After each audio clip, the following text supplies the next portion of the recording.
नमस्कार दोस्तों आज हम बात करेंगे जो ग्रह हैं उनको कैसे शांत किया जा सकता है।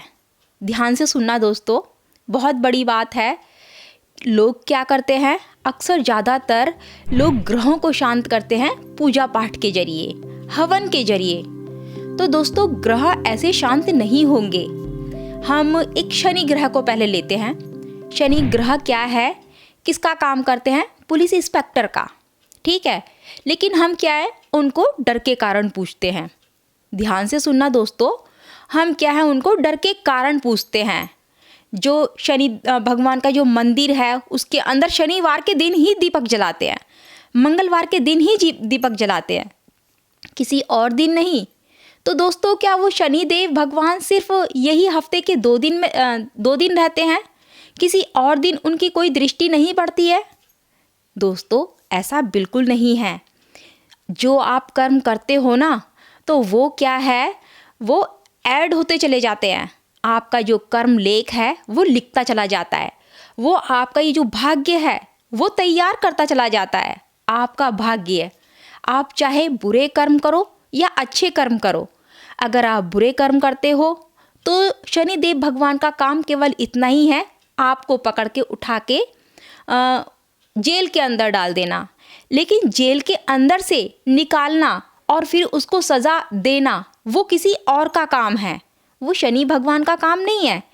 शनि भगवान इसके अंदर कोई भी हस्तक्षेप नहीं करते हैं। खामा में आप भगवान शनि के ऊपर इतनी सारी उंगलियां उठा रखी है कि शनिदेव भगवान क्रोधित हो जाते हैं और फिर हमें दंड करते हैं। तो दोस्तों दंड क्यों नहीं करेंगे?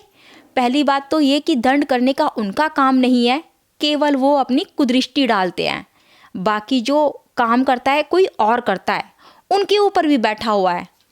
जैसे देवी देवताओं को क्या है, काम मिला है, वैसे ही ठीक यहाँ पर भगवान शनि को भी काम मिला है।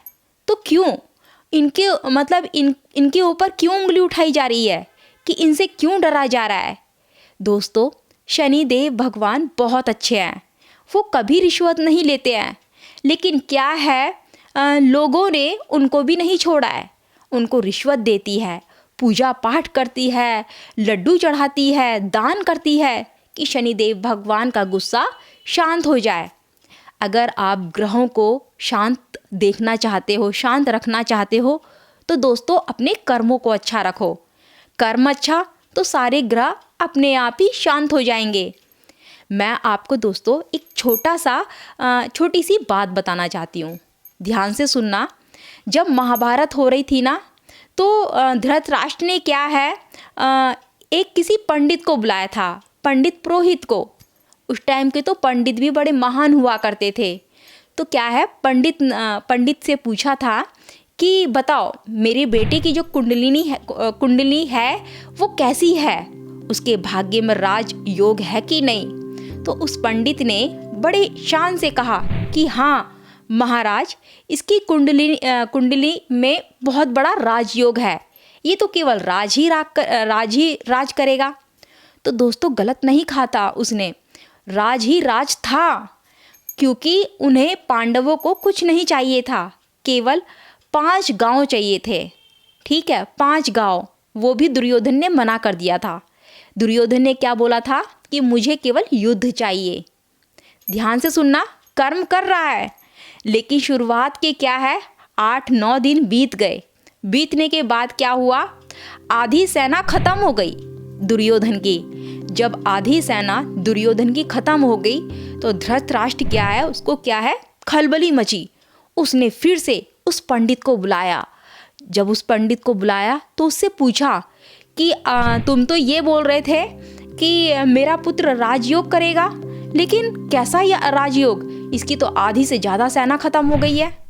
तब उस पंडित पुरोहित ने बताया कि इसकी कुंडली में राजयोग है, लेकिन वो क्यों नहीं है, क्योंकि वहाँ पर कोई है जो क्या नाम है, जो ग्रह है, जो ग्रहों की दशा है वो घुमाने में लगा पड़ा है।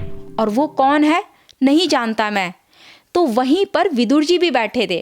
तो विदुर जी ने कहा कि हाँ है, वहाँ पर श्री कृष्ण हैं और श्री कृष्ण जहाँ होते हैं वहाँ धर्म होता है, और जहाँ धर्म होता है वहाँ ग्रहों की दिशा अपने आप ही सीधी चलती जाती है। तो दोस्तों ऐसे ही हम खामा में ग्रहों को गलत क्यों ठहराते हैं? ग्रह कभी भी खराब नहीं होते हैं। किसी भी पंडित से पूछने की ज़रूरत नहीं है, केवल तुम अपने कर्मों को सही करते जाओ, सारे ग्रह अपने आप सही हो जाएंगे। क्यों किसी पंडित से पूछना? पंडित से पूछ के खामा में और तुम टेंशन मोल लोगे। पंडित तुम्हें ये नहीं बताएगा। तुम दूसरे की खुशी में खुशी ढूंढो अपनी, तुम्हारे साइड में अपने आप वो खुशी ऑटोमेटिक आ जाएगी, लेकिन भाव के साथ में। अगर किसी को तकलीफ़ होती है दोस्तों, तो उसकी तकलीफ़ में तुम ऐसे दुख करो कि जैसे कि वो दुख तुम्हारा है। ध्यान से सुनना दोस्तों, वो दुख तुम्हारा है। एक्टिंग नहीं होनी चाहिए, कोई ओवर एक्टिंग नहीं, वो फीलिंग्स भाव के साथ में।